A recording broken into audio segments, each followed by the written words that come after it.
বউ আলতা দিয়ে সাজতেছো? হ্যাঁ। এই দেখো কি আনছো তুমি? তোমার জন্য একটা লাল রঙের শাড়ি আনছি। কি সুন্দর শাড়ি আনছো তুমি। দোকানে কি কইলো জানো? কি কইলো আমি কি করে জানবো? কি কইলো কইলো? যে এই শাড়িটা আজকাই ওই দোকানে নতুন আসছে। আর কি কইলো জানো? কি কইলো যে ভাবি সাহেবের শাড়িটা পরলে খুব মানাইবো।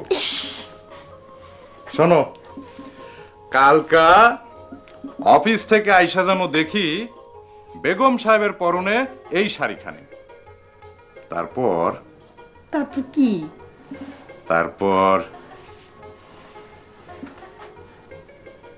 আব্বা ঘুমায়া গেলে পুকুর ঘাটে চাঁদনি রাইতে ভাবি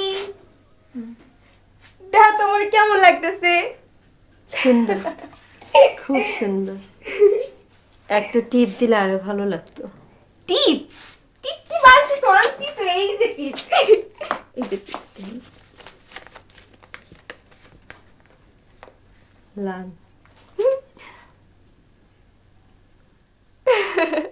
দাও না তোমার একটা লাগাই দি দাও। আমি কেন? আরে দাও তো, এত কথা কই ওরা দাও। কিচ্ছু হবে না, কিচ্ছু হবে না, কিচ্ছু দাও না ভাবি। কি সুন্দর লাগতেছে বৌমা। মা। মা দাও না, ভাবিরে কি সুন্দর লাগতেছে।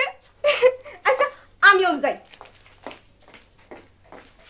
দেখো বৌমা, আমরা চাই মেজবান যাতে সাথীরে পছন্দ করে, তার জন্য যা করা দরকার করবা। ভালোই ভালোই সাথীর বিয়াটা হয়ে যাক, তারপর তারপর আমারে খেদাইয়া দেবেন মা? আমি কি তাই কইছি নাকি?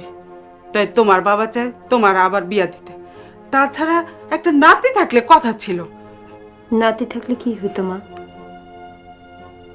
আপনাকে সম্পত্তির মালিক হইতো?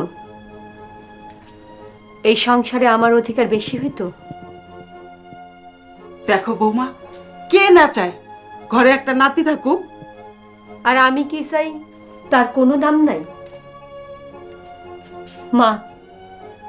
আমার চাও একটাই, এই সংসার থেকে আমি জানি বের হইতে না পারি, সেই দিকে আপনি খেয়াল রাখবেন।